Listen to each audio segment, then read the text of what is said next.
So, speaking of Chick's Touch, this is piano music. Volume 1 and Volume 2 is here somewhere. They're kind of a set.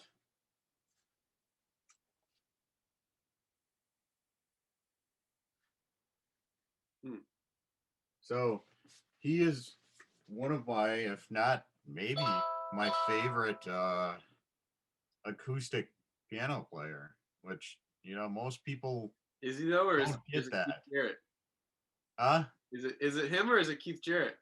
Well, I I'm gonna mean, make they're you pick. both they're both right up there, but Chick has got a really unique uh phrasing style He does. that's not Keith Jarrett. He's Right. not Bill Evans. He's not any of them. He's got a really unique phrasing style, and I really like it a lot. Hmm. And as an acoustic pianist, I guess he's a little more melodic or something. There's something about what he does that's just it's easier for me to listen to. Yeah. I mean, I'd listen to a lot of Keith Jarrett. I love McCoy Tyner. I love Bill Evans, but I But Chick Chick can play really like does all it. those guys. Yeah, he He's can like play like Coryell. anybody, but when he plays like himself, it's Yeah. very unique. Yeah. And these two really exemplify the acoustic side of Chick. Mm. And I think it's a side of him that people should explore Yeah. because it gets overlooked a lot. He tends to play a lot of electric keyboard and a lot of The Return of Forever and but as just a concert acoustic pianist, he is a force was a force to be reckoned with. Yeah. There's nobody like him. Yeah. And I really love these records because that's what it's all about. It's just, him doing acoustic piano stuff. Yeah. And there's some CDs stuff out that came out later that's really good too. The So last one he put out, Play, is really good. yeah, yeah, I think he kind of explored the acoustic more in his later years. Mhm. You Yeah. know, I mean, imagine. I can't imagine what it would be like to be a piano player when synthesizers came out. Like I imagine I would just want to be playing that all the time because it was new technology that they had probably been waiting for, in their mind. my understanding is that Herbie Hancock, Keith Jarrett, and Chick were all acoustic pianists originally, and Miles forced them to play. Uh, What is that? That's my text messages. Oh, Miles forced them to play electric keyboard because it was the thing at the time, and Yeah, he wanted to get them out of their element. yeah. Well, he Which, definitely forced Keith because Keith is like anti-electric instruments. He hasn't touched anything electric since yeah.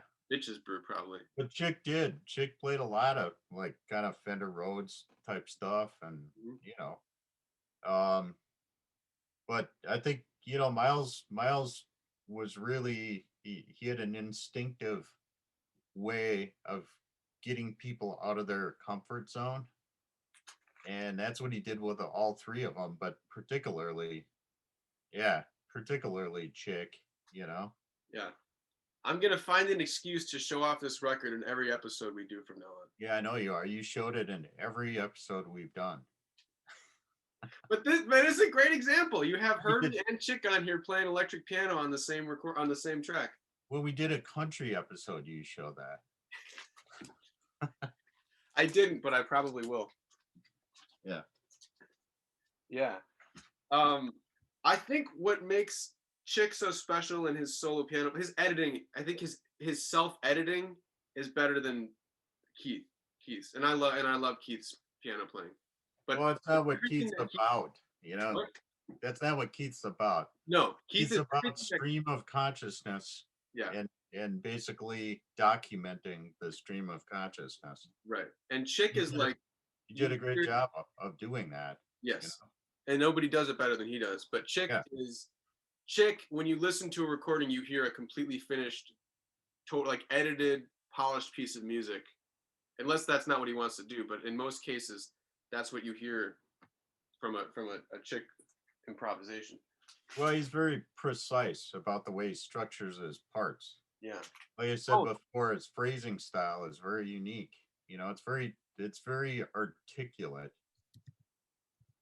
I want to see if And I have. if you Uh, want to hear the best example of that, listen to Crystal Silence oh with Rick. yeah, Yeah, that's a great one. yeah, amazing record. I have that um a PDF somewhere of that list he did of I think it's called like cheap but good advice for playing music in an ensemble. I have it. I'm not going to waste time getting it, and Yeah, I read it. I don't think the people watching it are going to be interested in it. But Yeah, if you're a musician and you're watching this, you should look up. He's got like maybe like 15 pieces of advice, and they're all about like play what you hear, and he has a thing of like create space and then fill it with something. Like yeah. that's when you hear him play, it's like of course that's exactly you can tell it's what his approach is. It's the same stuff I taught. You know, Yeah, yeah, respect space. You know, which is the exact opposite of what most musicians do today. it's it's a hard. I mean, it's a Overplay. hard thing to do, and you Yeah, have to have a certain level of maturity to do yeah. it.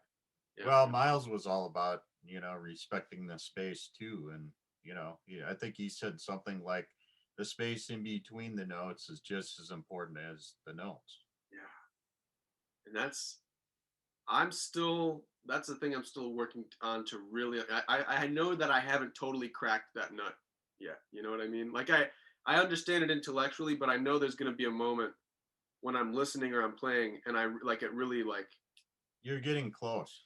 yeah, because I still get caught up in the data, you know, in the am I playing the right notes over the changes versus like where is Well, it appropriate, you know? you always used to say to me, "Well, I want to learn how to burn. I want to learn how to play fast," and that always scared the hell out of me because I mean, that's where your intellect goes awry.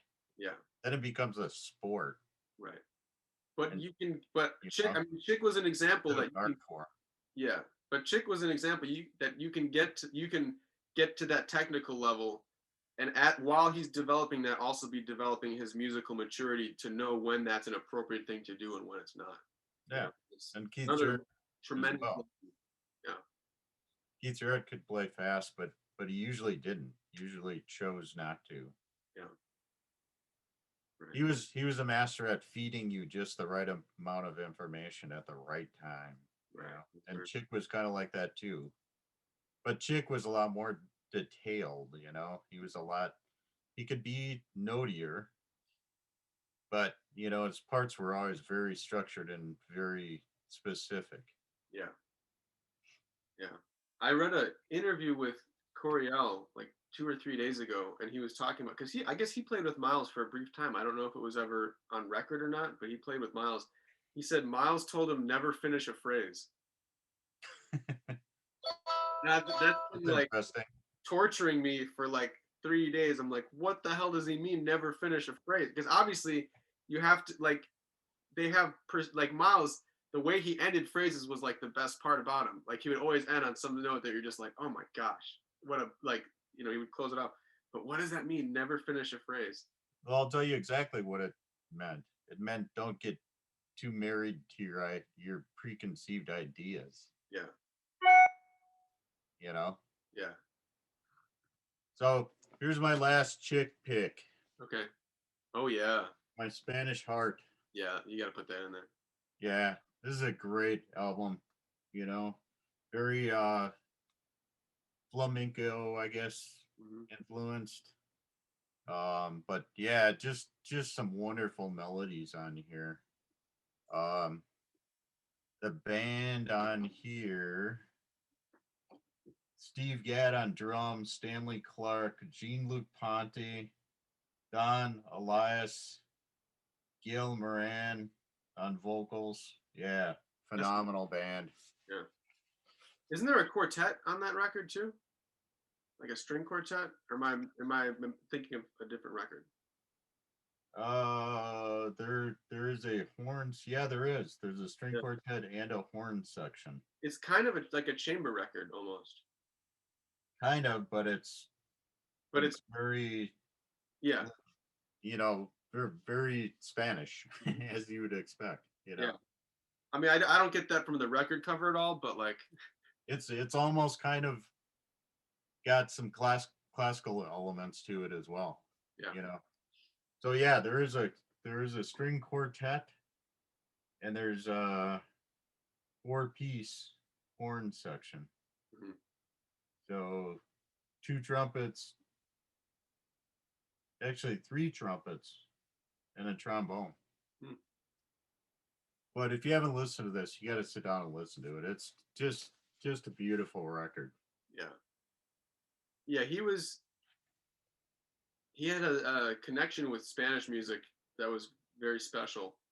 His last group, like his last full group that he put together, was called the Spanish Heart Band, and he had a flamenco dancer as part of the group. You know, like they have like the, I don't know, you probably don't call it tap dancing, but they move their feet very aggressively. You know, and Yeah, it's a flamenco thing. yeah. So It's he had one of those flamenco in his band. dancing. Yeah, That's traditional. You yeah, know, when you go check out the flamenco scene, there's often dancers with the players. yeah. Actually, I want to. I should recommend a. I don't know if I've ever mentioned Quest TV on our blog before, but QWEST. That's like Quincy Jones's new streaming service for concerts and documentaries. They made an incredible documentary about Chick Corea called The Musician, which was about he did like a 2 week residency at Blue Note for his birthday. I think he did two. He did one for his maybe his 50th and one for his 60th or 60th and one for his 70th. And they document all the bands. He had a different band every night. And they would rehearse that day and then they would play that night and just blow the roof off the place. And there's a scene in there where he's at like a flamenco party. He brought in these musicians from Spain that he had never met, but he loved their music, and they put together a set. And they throw this party where they just have people playing flamenco and people get into the middle and dance, and everybody's clapping because that's like the huge part of flamenco. Um, it was, yeah. If you can find the documentary elsewhere, otherwise Quest TV's like, I think it's like $5 a month, maybe $10 a month. I don't know what it is, but it's a great thing, and they have a lot of Chicks concerts on there. For my last record, I'm gonna talk about. Well, first of all, I'm just gonna hold this one up. This one isn't my favorite, but this is probably the most famous, maybe one of the most famous romantic Yeah, works. it's would have got a little on the commercial side for With my taste. it's Yeah, it's commercial. It's very commercial. I listened to it again a few days ago, and I mean, it's incredible. And the chops on here are, it's a little over the top, but the music is brilliant. It's just, it's not for me. But if you're a prog fan, you'll probably enjoy it. It's very proggy. And this is the solidified kind of famous lineup of Return to Forever. With obviously with here's Stanley, Chick, Lenny, and then Al Di Meola, who joined later. But like I said, this isn't my cup of tea so much. Although it's cool. I mean, it's I understand why it was famous. I mean, they were sold out stadiums, with this music. That's But the kind one of when next, they became a prog band. yeah, yeah, and they were also, I think it's kind of established that they were really kind of going on the coattails of Mahavishnu, because before that their version of fusion was very much, it was more like Latin jazz fusion. There's a little bit of rock, a little bit of psychedelic kind of stuff, but it was mainly that. And then this is like rock and roll all day, and also classical music. But the one I actually want to talk about last is the Leprechaun, which I don't think I liked it the first time I heard it. I don't think I got it. And this is also a little bit more commercial. Um, and this is, as you listen to Chick's music, you hear the production get a little bit better and a little bit better on each record. And this is one of the first ones where you really hear some very intentional production. Also, I love the album cover. And it's kind of like a song cycle, more or less. All the tunes are kind of related to this story about a leprechaun. It's a very Chick Corea kind of thing. Um, and this is the first record. His wife Gail, I don't remember her last name, um, Gail Moran, uh, who also sang with Mahavishnu on um, Apocalypse, I think. One of her tunes is on here, and this is also kind of almost like a chamber record. I mean, it's got some straight ahead stuff. It's got some funkier stuff. He plays a lot of synth bass on it, which is I think is really really interesting. And the band, if I can get this out. So you got Chick, Gail Moran, um, Steve Gadd does all the drumming on here. Eddie Gomez, who's a kind of slightly lesser known upright bass player. He played with Joanne and I always forget his name, Bill Evans. And then Anthony Jackson. I don't know if I can think of other stuff he was on. He plays bass guitar. Joe Farrell, he's on a lot of records. It's kind of a small group, and then it's like a brass section and a string quartet, kind of like the Spanish record. And it's a fantasy record, which is kind of cool and very Chick Corea-y. Like here's him doing some goofy hand gestures and stuff on the back, and this got a bunch of Grammys and stuff. He mentions it a lot in the documentary, which is why I kind of gave it a second shake. And it's a really enjoyable record. I like it a lot. I think that's the Chick show. Yeah. Yeah. So are we gonna try to do more regular shows now? I think so. Yeah. Yeah. Yeah.